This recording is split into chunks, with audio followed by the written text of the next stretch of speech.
Hi, my name is Shari Doherty, and I'm a lady in red, in Act 2 of my career and living my best life. My perspective on life and behaviors have been governed by who I was as a child, who I became, and who I am still striving to be. People my age are beautiful, bold, confident, and full of wisdom, and truly, the encore of the story of your life is still when the best songs are yet to be sung. My mission in this podcast is to shine the spotlight on people like me, have real conversations about reinvention stories, and inspire you to continue to follow your dreams regardless of your age. I'm doing it for Daisy. Who are you doing it for?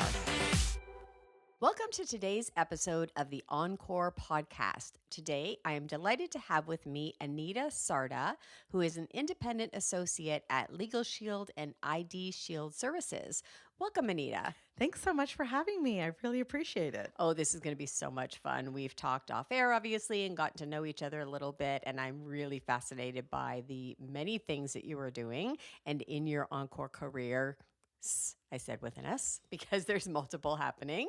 So let's jump right in, if you will. Can you tell us who Anita is? Where were you born and raised? What was your childhood like? Any highlights or lowlights that you're willing to share? Just tell us about yourself. Oh, thanks so much. I'm really excited to be here. So, I am a child of immigrant parents and born and raised in Kingston, Ontario. Yay, Kingston. Yay.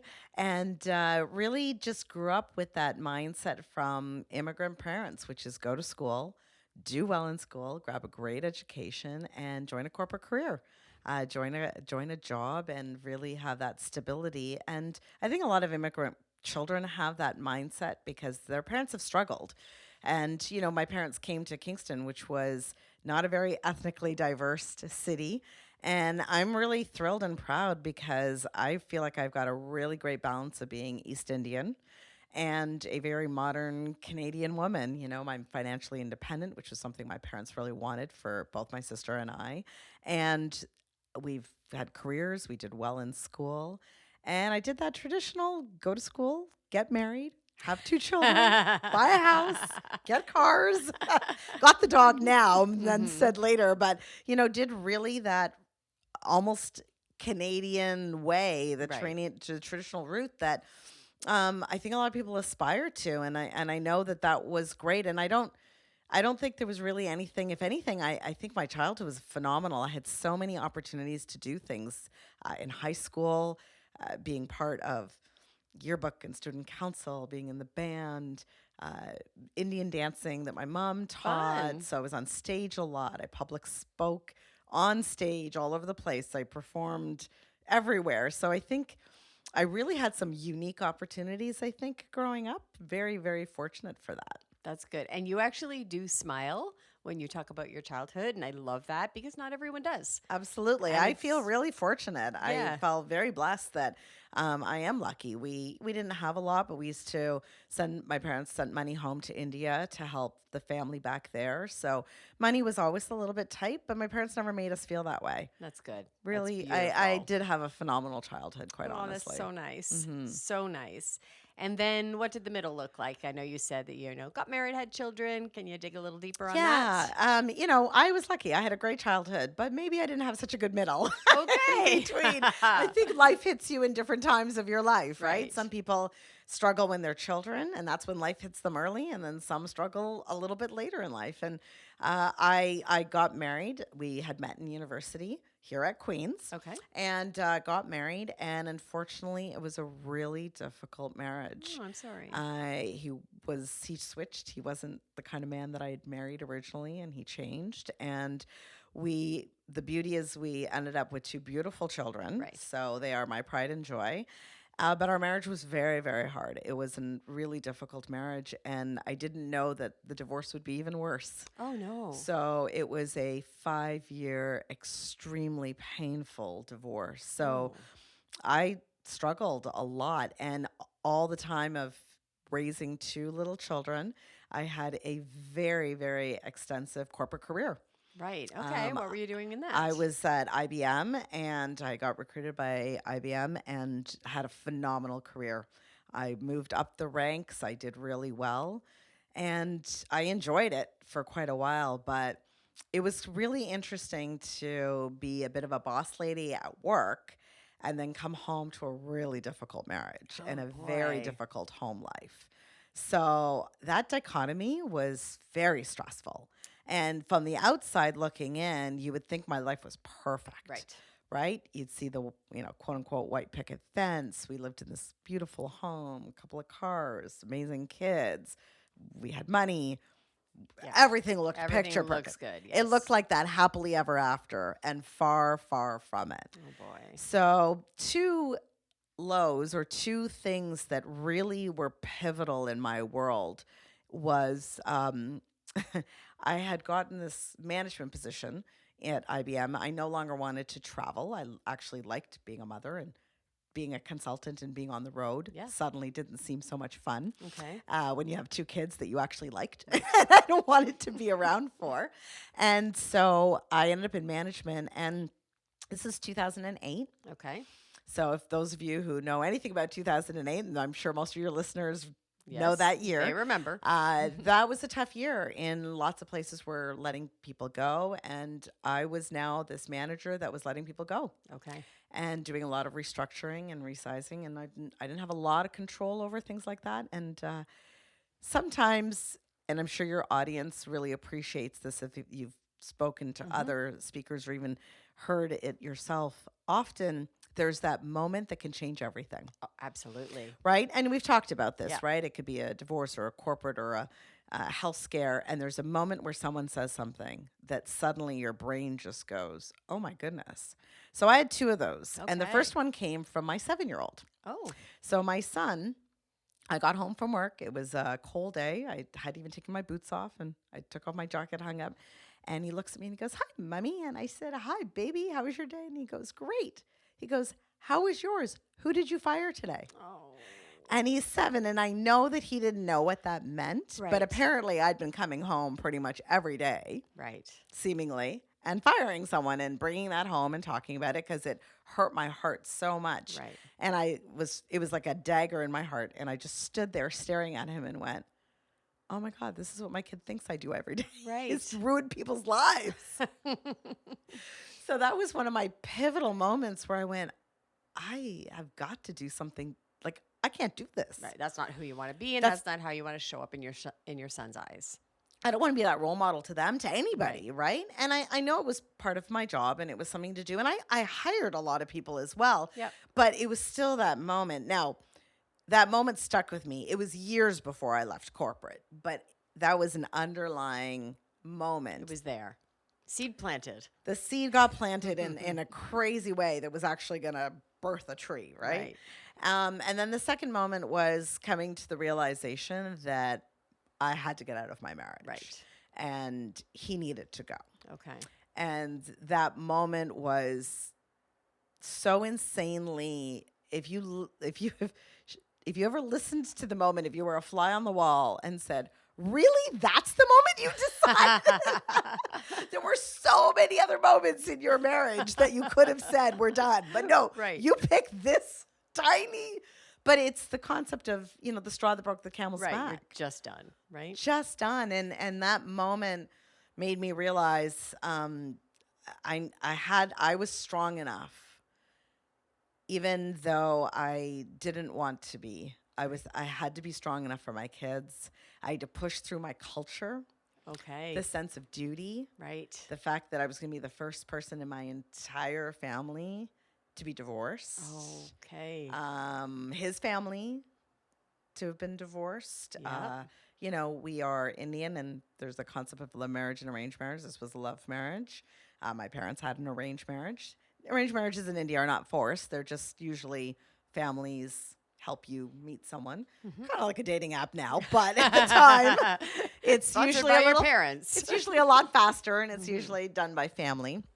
And I wanted to blame other people for my situation, but I really couldn't because it was my choice. And it took a lot in that moment to say, I'm done. Right. So I now have 2 kids. I still have my corporate job.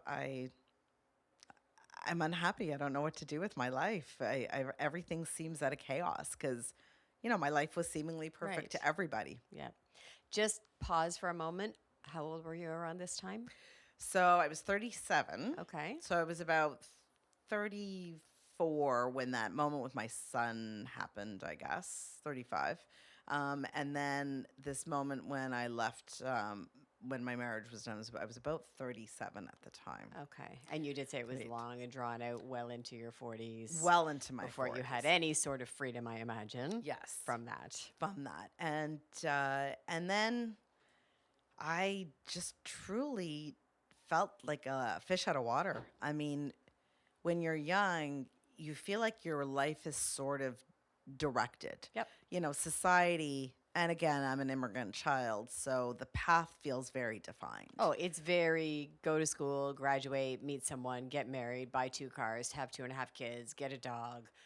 Now, a lot of people get divorced and things like, but the path is there. The path is there, and now I'm in my early 40s, almost mid 40s, and I'm like, I don't know what to do with whole my second life. half of your life. Right? I didn't, it felt like no one had a path defined for me.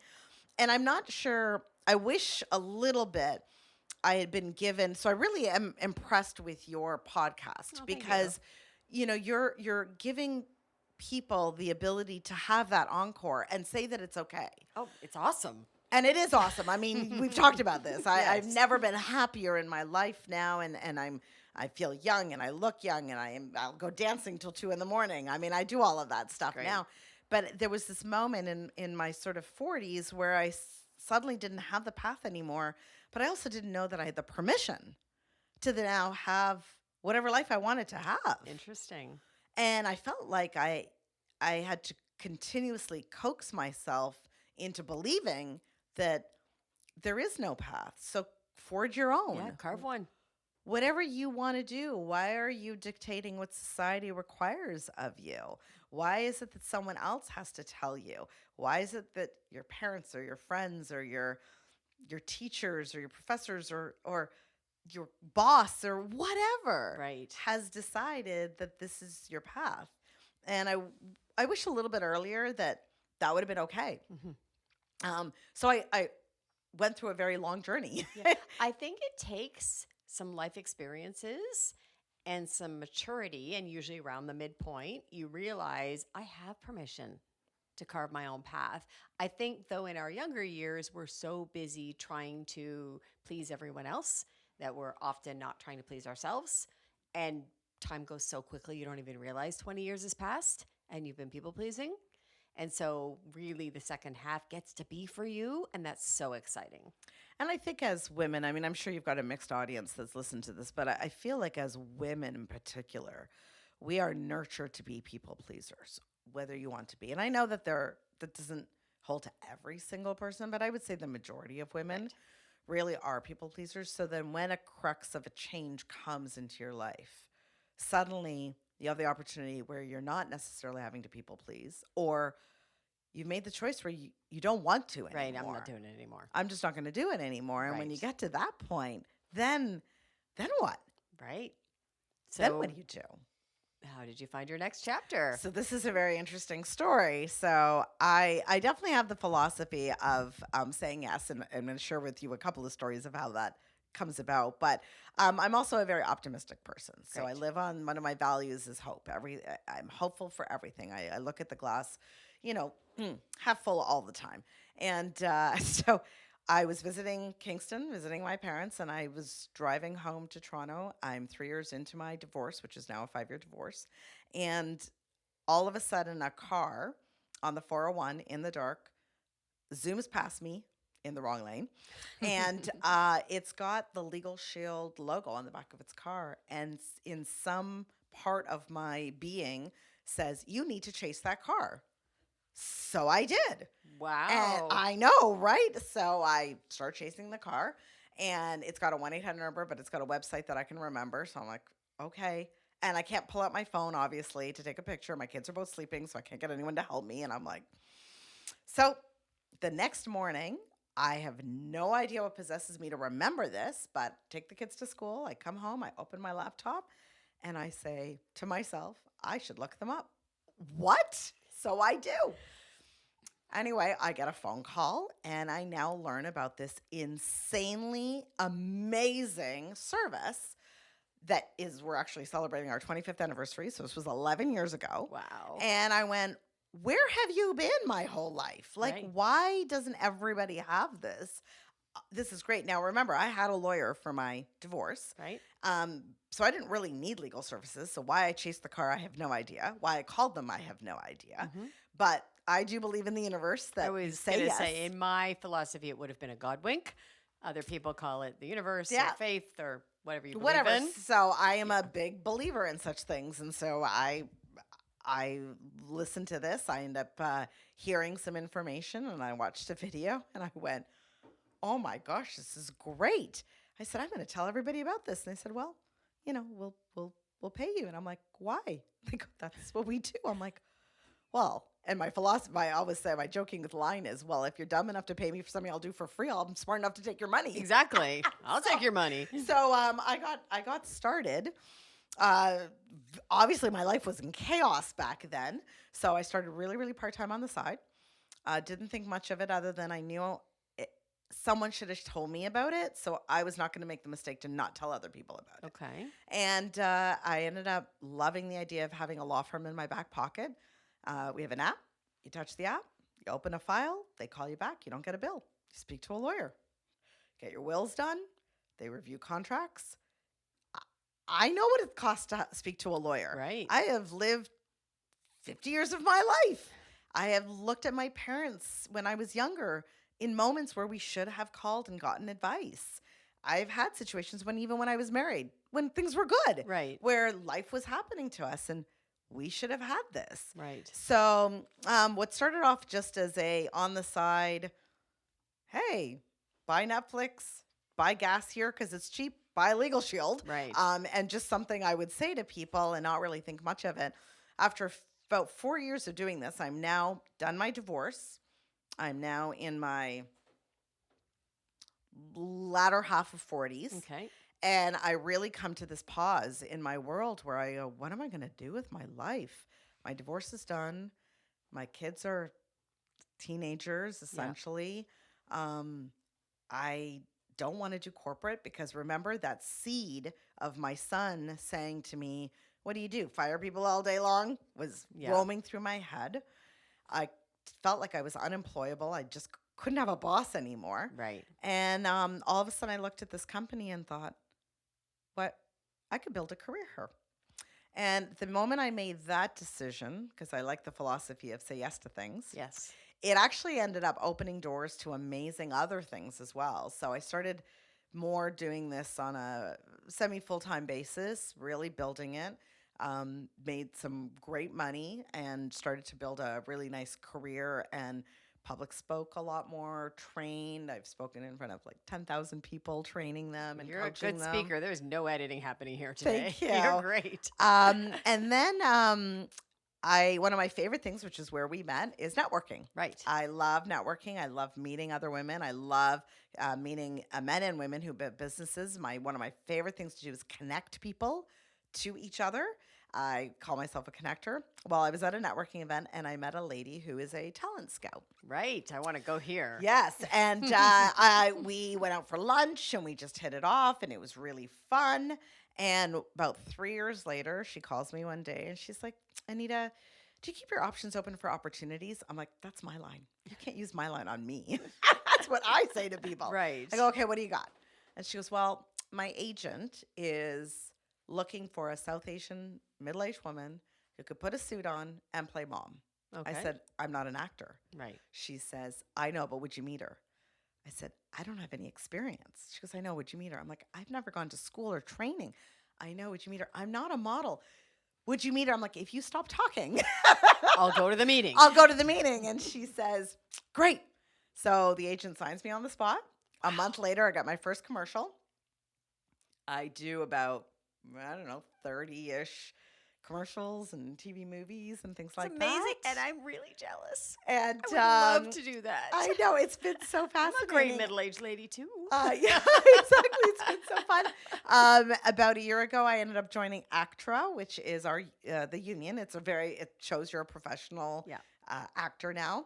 And on Sunday, so last week, I just got the lead in a comedic film. Congratulations. Thank That's you. amazing. And I'm so happy to be, I don't know if you've publicly announced that, but hopefully it was here first. That's so exciting. Congratulations. It is an honor to know you. Thank you. Thank you. It's so fascinating. And it comes back to what I say about saying yes. I said yes to the instinct of, chasing that car. And it Right. led down to me suddenly becoming an entrepreneur. And I developed a course of transitioning from an employee to an entrepreneur through the very hardship of that journey of, becoming self-employed really and just building my own business. And since then, I've built a couple of other businesses. I said yes to being an actor, just going for the audition and interview with the agent. And then this lead for this role came out of nowhere. I kind of was like, really?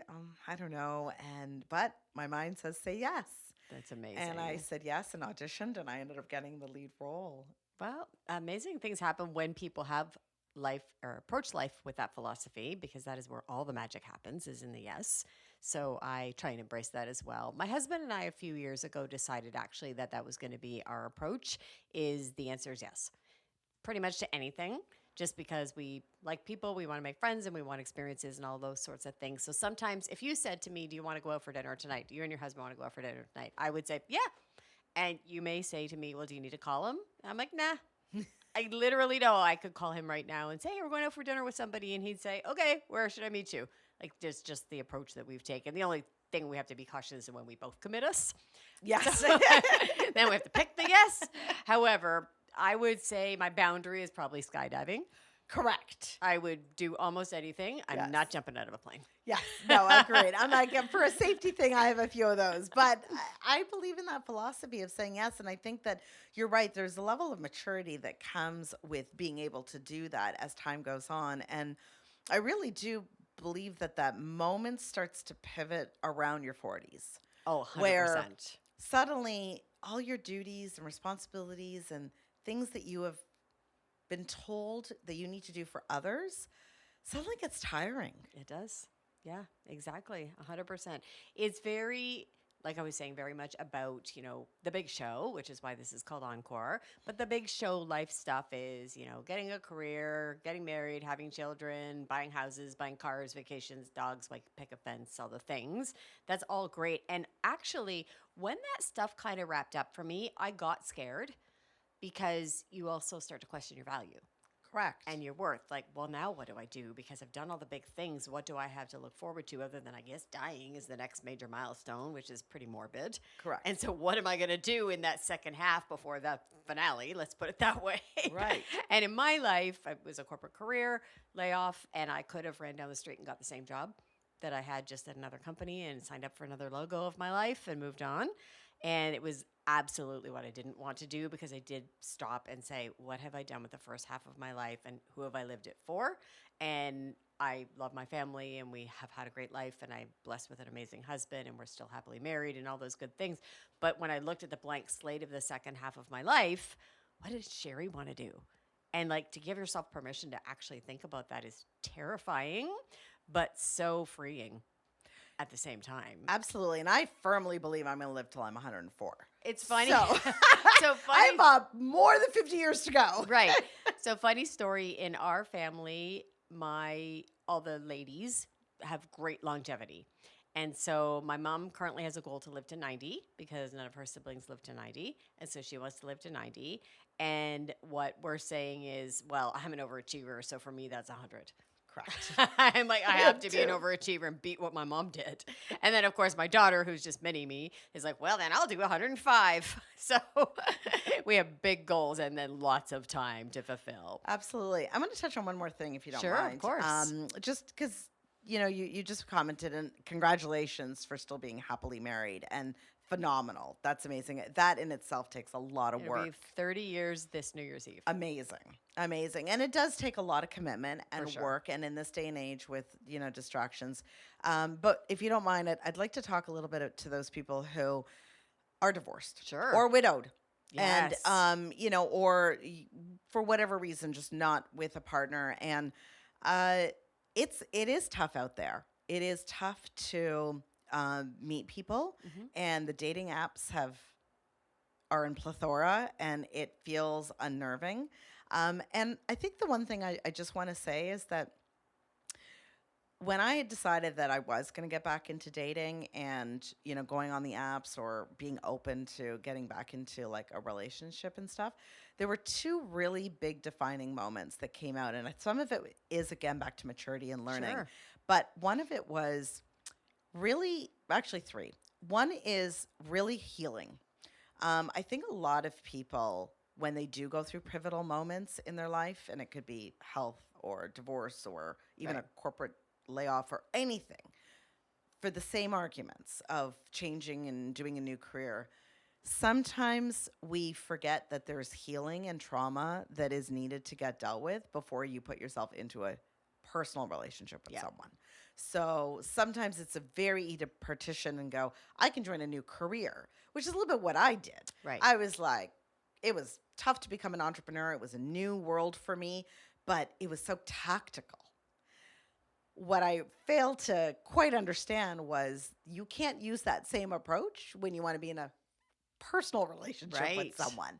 And so I realized that there was some healing that I needed to do. And I really took pride in doing a lot of personal development and growth and identifying. I got a coach and a therapist to help me through a lot of that stuff, because I do believe that I'm smart, and I do believe that I'm a good person. So why would I need those things? And I think one of the things I want to say is that there's no shame or harm in getting help and asking for help, putting your hand up for help, and doing the work. Mm-hmm. I think that for those of us that really genuinely want a great second half of our life, the 40, the 50, the 60-year-olds that are listening here going, I still have decades to go.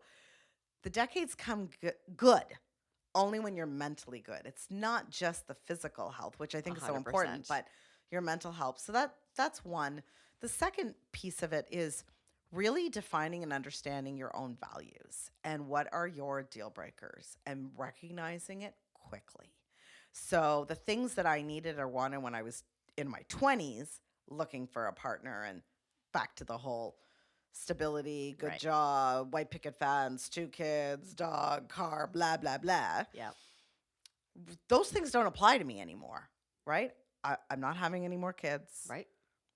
I'm financially okay. I don't need you to got your own money. I don't need you to take care of me. I don't need any of those kinds of things anymore. I'm not looking for a father to my children. I'm not looking to even you be my father, have children. So I had to really redefine my values and what I was looking for and what I wanted in this. And it could appear very differently than what you think. The package can end up looking completely different than what you think it's going to look like. And being open and just saying yes to the opportunities to go out with someone. And then the last thing came to this is just saying yes to saying yes to dates. There's a fear in that. There's a fear in going out with a lot of people, but I found that the more people that I met, the more I understood who I was. Right. It didn't actually have to do with the date or him. Right. It had to do with, I started to recognize, I like this, I don't like this, I want this, I don't want this. And every date had its own plus and minuses to them. But I started to take the dates more of what am I looking for and how does it help me grow? That's great. It's a great approach. Very different perspective in it. And I find a lot of people that I talk to that are struggling with dating or just not even wanting to or getting frustrated with it. Those are almost the 3 things that I talk about. I'm like, well, have you done the work on yourself? Right. Have you gotten the help to do the work on yourself? Do you know what you want? Yeah. What is it you're looking for? What are your love languages? Have you figured those out? What are your boundaries? What are your non-negotiables? Right. Figure out what your top 3 non-negotiables, and don't go out with anyone that has any of those things. Absolutely. Or not willing to do those things for you. And then go out. Just go out and meet people. Yeah. Have fun. Right? Have fun with it. That's great. Because I wasn't. I'm telling you, I was not having fun with it. It wasn't until I switched my mindset that I went, okay, I need to have fun. And it's unfortunately not like a job or a skill where you can tactically learn it. That's beautiful. I love and thank you so much for sharing that with my audience, because almost everyone I know has been divorced, is on their second marriage, or is back in the dating scene. Almost everyone I know. So Right. it's so common. And this is going to sound funny, but I'm a advocate for divorce, a proponent for divorce. Right. And the only reason is life is too short. So if you're unhappy with someone, there's no shame or no harm in going to find happiness on your own, no matter what it looks like. Yeah, that's so interesting. Now, I had a, for lack of a better word, reason for my divorce. You know, Right. it was a very unhealthy marriage. But, you know, I have a few friends who have recently gotten divorced. And honestly, it's almost like sort of no rhyme or reason for it per se. They still get along well, and they just really grew apart. And Right. who they were in their 20s is not who they are in their 50s. Yeah. And I kind of I laugh with them a little bit, and I say things like, you know, the concept of till death do you part really worked when you died at 50. Like old age was 50. Right. And you know what, today in this day and age, old age is like 80 plus. Right. And people are obviously, when you're 80 or 90, you're probably not going to get a divorce because Right. you're Well, really, you know, legit, I'm probably going to be married to my husband for 60 years. right. That Correct. is forever. Forever. I mean, my parents just hit their 55th wedding anniversary, Right. right? I mean, they're That's a in their forever. 80s. They're in their 80s. And so, you know, it is what it is. But, you know, when Death Do You Part was first essentially written up in pretty much all religions, Right. the people were dying at like 50 and 60. Our healthcare and our world that we live in, I feel younger and healthier, and you Oh, look so at do it. I look I. at Thank you. more than I do. we've ever have. Absolutely. So why is it that you should be with that same person? So I agree with you. Right. If you're unhappy, if you are down completely different paths, and you can mutually, again, I'm not saying everybody should go and get divorced and not make it, but if you're down totally different paths now and you have seriously grown apart, why are you hurting you both of you Right. and your families to Yeah. stay so unhappy? Yeah. Well, I've shared this previously, but I'll refresh it. Like, I'm a child of an unhappy marriage. I was a child who thought my parents should get divorced. And I started to see that other people had a mom's house and a dad's house, and they went there on alternate weekends, but they were happy houses full of laughter and not very stressful houses like mine where the two people couldn't stand each other. And that was terrible. And I think that's where it came from for me, is like, that's not the life that I'm going to live. And fortunately, it isn't the life that I live. But if it ever is, I'm not going to spend my days unhappy. And your kids know too. Like I was Yeah. young when I realized there's options. Absolutely. And I do believe that kids want their parents to be happy. Yes, they do. I know when they're little, they may not understand that, but as the children get bigger, Yeah. they do want their parents to be happy. Mhm. And they want, I mean, I know my kids look at me now and hear all the things that I'm doing. I mean, both my kids are adults now, Right. but they look and see, and they kind of laugh, and they're like, they roll their eyes because they're like, "Oh my God, you are busier than I'm." Like, "Oh, let me check my calendar." Right? Right. I'm out at comedy shows, and I'm out dancing, and I'm constantly traveling, and you know, the kids are like, "Weren't you just away? Where are you going?" That's fantastic. I love it. And I'm like, "Do I have a curfew? Like what? That's- What's happening?" They're like, No. We're just you're always out and doing things." And yeah. And when someone says the word retirement to you, what does that look like for you in your mind's eye 10, 15, 20 years from now?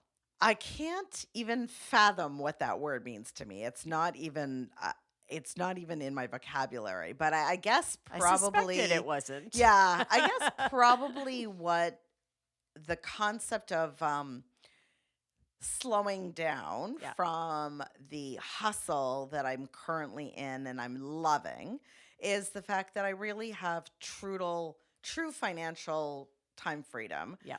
to not worry about money. That means I can do whatever I want. So one of my favorite concepts of my quote unquote retirement world is the ability to call up. I have a son and a daughter, to call them up and say, "Yeah, so grandma's taking grandchild to Spain.